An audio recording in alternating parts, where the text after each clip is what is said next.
Perfecto, entonces, miren, vamos a ver un par de puntos importantes previo a terminar eh, de saber cuál es la forma en la que van actuando las líneas de influencia. Y bueno, el día de hoy pues vamos haciendo por ahí algunos cálculos pues ya rápidos, ¿sí?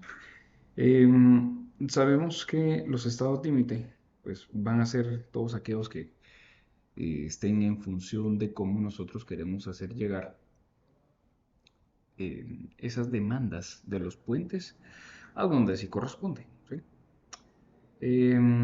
Sabemos que pues estos van en función a lo que nosotros vamos, hacia donde vamos enfocando el tipo de proyecto, es decir, dependiendo de las características de velocidad, de exposición ambiental y otras varias. El detalle es de que vamos teniendo, pues obviamente, eso también estaba en el libro del ingeniero Rodríguez. Vamos teniendo pues una línea de acción en la cual nosotros tenemos que mayorar nuestras cargas, o sea, el estado límite. Y pues ya con ello, eh, revisar cómo va a ser la demanda que nosotros queremos proponer y para la cual vamos nosotros a diseñar el puente, ¿sí? Dentro de las cargas actuantes, nosotros pues vamos a tener algunas cargas permanentes, algunas cargas transitorias, como cargas vehiculares y peatonales. ¿Sí? Esto es un pequeño resumen de lo que nosotros hemos estado platicando, ¿verdad? El vehículo de diseño, el HL93. Esto pues es bastante de lo que hemos visto. Pues es un resumen bastante conciso, mejor dicho. Em, pero a donde quiero llegar y unos esquemas que de hecho son los que quiero utilizar el día de hoy, y son unos que tenemos aquí adelante. ¿Sí? Eh, pues también habíamos platicado de que ya previo a revisar las líneas de influencia, que es hacia donde vamos el día de hoy, lo que nosotros vamos a tomar es precisamente un carril de diseño. Cuando tenemos un carril de diseño, básicamente lo que nosotros necesitamos ir corroborando es la forma o el ancho en el cual el vehículo para el cual estamos diseñando, con el estado límite para el cual estemos diseñando, va a tener su área de incidencia, ¿sí? 3.6 metros, 3.20, 3 metros, 2.80, dependiendo de la sección típica que nosotros vamos a tener en nuestro puente, ¿sí? Entonces, cuando nosotros hablamos de que vamos a tener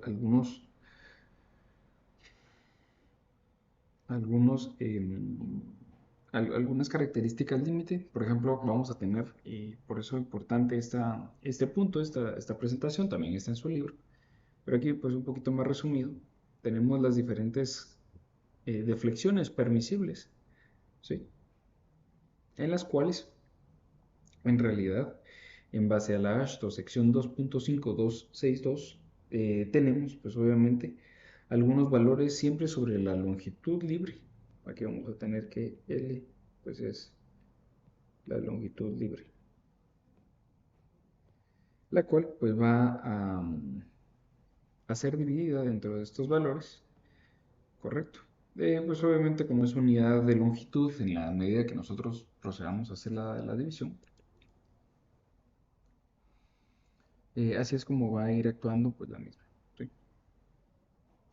Factor de presencia múltiple, esto era lo que platicábamos, de alguna manera cuando nosotros eh, cargamos solamente con un vehículo,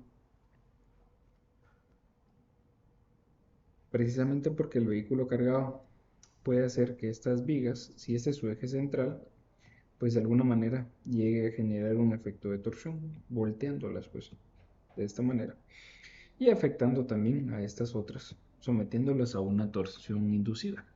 ¿Okay? Entonces, precisamente por ello que se tiende a revisar estos diferentes puntos. ¿Okay? Bueno, bien.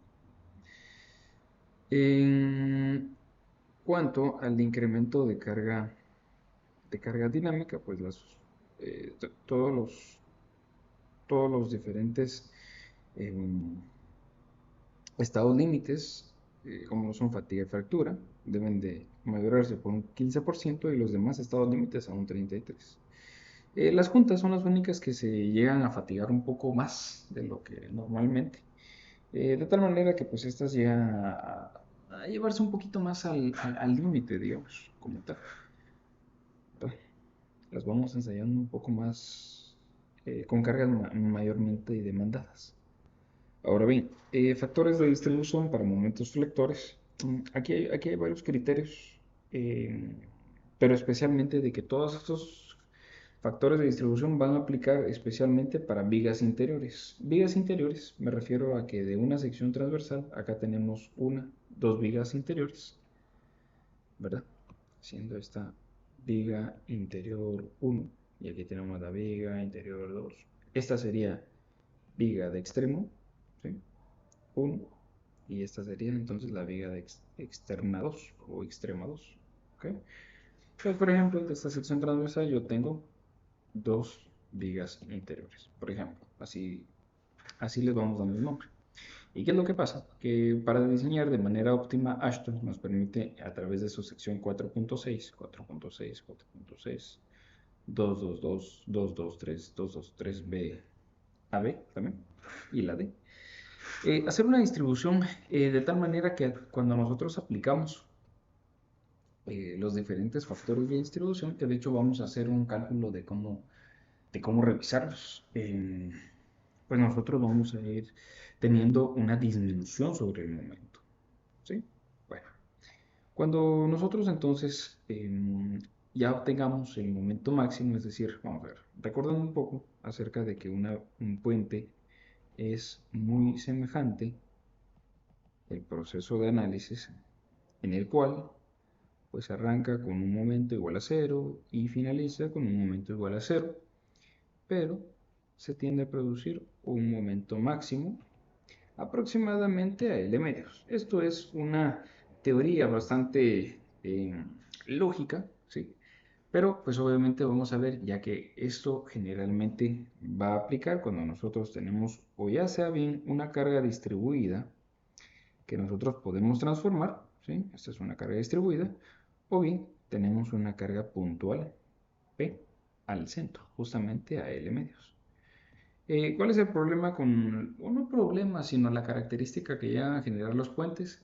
Que esta P a L medios en realidad nunca se alcanza. Entonces podemos decir que esto en puentes,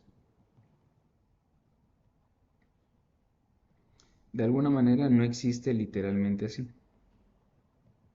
sino que se calcula a través de líneas de influencia. No está exactamente a L medios, esto nunca se cumple. Así que momento máximo en realidad nunca está a L medios, esto es para puentes.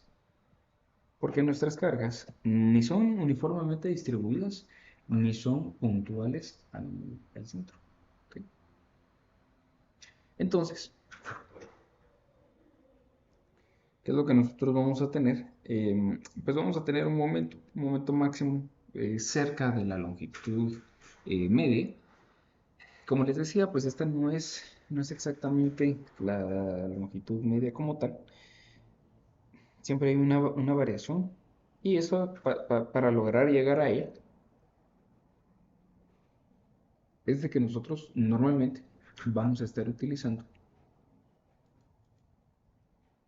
vamos a estar utilizando entonces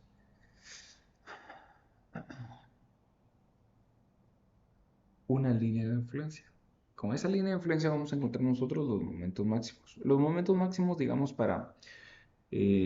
hablemos de diseño sobre vigas tipo T. Las vigas tipo T lo que hacen es, o pues las vigas de concreto reforzado, lo que hacen es integrar la parte de compresión con el tablero de la losa, de tal manera que permite una mejor distribución de las piezas, ¿verdad? Muy bien, entonces, cuando ya empezamos a tener estos diferentes factores de distribución, esto va a ser para vigas internas, pues, ¿qué es lo que pasa? Esto es una reducción en realidad Si nosotros le damos un sinónimo a esto se convierte como una reducción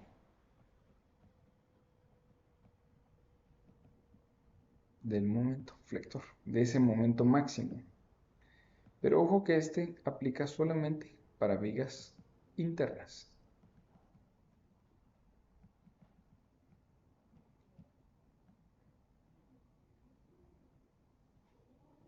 Solo va a aplicar para las interior beams y pues generalmente lo que hace es de que después de realizar toda esta serie de chequeos y cálculos obtenemos que el momento final, digamos un momento para las vigas internas, es más o menos ¿qué les digo yo? Un 80% del momento máximo. Va desde un punto, más o menos un punto 70, punto 8, punto 9, punto 65, 64 por ahí, dependiendo de las características y la separación entre estos días. Pero lo más importante es de que nosotros logramos obtener una reducción considerable de ese momento máximo. Entonces, pues, ¿qué pasa? Que si nosotros logramos aprender a considerar de manera adecuada toda la distribución, luego de cumplir los diferentes chequeos de estas cuatro tablitas, si las cumplimos a totalidad, vamos haciendo un checklist y vamos cumpliendo cada una de las partes y limitantes que ahí pide, pues, ¿qué va a pasar? Pues va sucediendo que eh, va a ser muchísimo más práctico, muchísimo más sencillo poder aplicar cada una de estas reducciones, que es al final de cuentas el factor de distribución, y con esto generar un diseño bastante óptimo. Dicho de manera sencilla, pues más o menos por ahí, ¿sí? Utilizo esta presentación solo para compartirles un poquito acerca de esas cargas transitorias, o ya sea bien el hecho de tener una o el hecho de tener un análisis de líneas de influencia, ¿sí? Entonces, por acá, si nosotros vamos avanzando por acá, pues ¿qué es lo que vamos a ir teniendo? Un ejemplo de una viga simplemente apoyada, nosotros cuando se le aplica ya directamente una carga P distribuida, pues obviamente genera un momento máximo. Eh, y ese momento máximo a la mitad de la luz, pues obviamente va a ser el máximo como tal que nosotros hemos estado revisando. Ahora bien, si por ejemplo imaginamos nuevamente esa misma carga P, que es aquí está produciendo un momento máximo, pero ahora la trasladamos hacia una distancia que no necesariamente sea L medios, sino L cuartos, ¿verdad? Que es la cota A. Pues qué es lo que pasa, va generando diferentes comportamientos de ese momento flip-top máximo. En un segundo escenario tenemos un momento justamente a la mitad. Y en un tercer escenario, cuando alcanzamos una longitud de 2 L tercios, pues obviamente va a generar y producir otro valor significativo. Ahora bien, ¿qué es lo que ocurre con los camiones de diseño? Pues en realidad lo que sucede es de que nosotros tenemos varias cargas distribuidas de una manera no equidistante. Entonces, cuando nosotros empezamos a aplicar esa carga, que digamos en estos puntos pues equivalía a 4P, ¿sí? Y estos pues simplemente equivale a una vez P. Entonces, ese es el ejemplo de, a ver, no, digamos que haciendo una escala a través de las flechas, pues más o menos ese va siendo la teoría que aplicar. De que cuando tenemos una carga muchísimo menor, lo que vamos a necesitar es encontrar algo así como un centroide equivalente. Y para eso utilizamos el teorema de Barré o Barrett, ¿sí? Por si quieren pues, buscar más información de él, también le llaman Barré con tilde N. Entonces, básicamente aquí un poquito de teoría, cuando hay más de una carga sobre un elemento simplemente apoyado, el máximo momento se produce en una posición de las cargas de tal manera que el centro de la luz sea equidistante y de la carga más pesada. ¿Sí? Entonces aquí la parte importante viene a ser esta. El centro de luz está aquí distante de la resultante y de la carga más pesada. Entonces básicamente quiere decir de que con las cargas que nosotros tenemos, entiéndase por favor la carga P que habíamos definido, 4 veces P, 4 veces P, donde una resultante total, pues obviamente sería esta sumatoria de cargas verticales. Tendríamos nosotros 4P, vamos a escribirlo nuevamente, 4 veces P más 4 veces P más P, pues obviamente de ahí es de donde sale y surge este punto. Pero el detalle es de que eh, si quisiéramos hacerlo de una manera en la cual nosotros pudiéramos decir que es equidistante, pues ¿qué es lo que sucede? Que nosotros vamos a tener un punto en el cual no deberíamos de tener eh, justamente la mitad esa carga, ¿verdad? Entonces, de ser así, eh, lo que ocurre es de que a esa carga, si nosotros ponderamos, pues obviamente entre 4 veces la carga y 5, bueno, entre 4 y 4, seguramente es donde, como son las cargas mayoritarias, es decir, entre el primer y segundo eje, es muy probable que ahí se vaya a encontrar la carga mayor. Entonces, si esto es así, esperamos que la carga concentrada o la carga resumen o la resultante de estas, o bien, si ustedes prefieren verlo de alguna manera, el centroide de estas cargas, tiende normalmente a estar a una separación de 2 veces n de la segunda carga mayor, ¿sí? Entonces, veamos esto resumido. ¿Qué quiere decir? Que nosotros vamos a tener 4 veces la carga P. 4 veces la carga P. Y simplemente una vez la carga P. Aquí tal vez estoy exagerando un poco. Pero entre estas distancias, que pues están definidas por el tamaño del vehículo, es decir, recordemos que aquí pues esta longitud iba desde qué sé yo, puede ser, no sé, 5 metros, por ejemplo. Pero aquí la que vamos a tener va a ser una restablecida de 2 metros, por poner un ejemplo. Generalmente vamos a estar dentro de este rango de los 5 metros. Aquí es donde va a estar, sobre todo, esa sumatoria de cargas P. Precisamente con ese concepto, lo que ocurre es, pues ese, ¿no?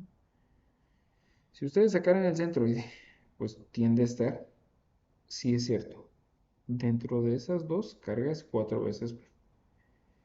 Pero la que hace que se desfase es esta carga aislada y unitaria, que es la carga frontal del... permítanme, aquí se detuvo. Ahí estamos, muy bien.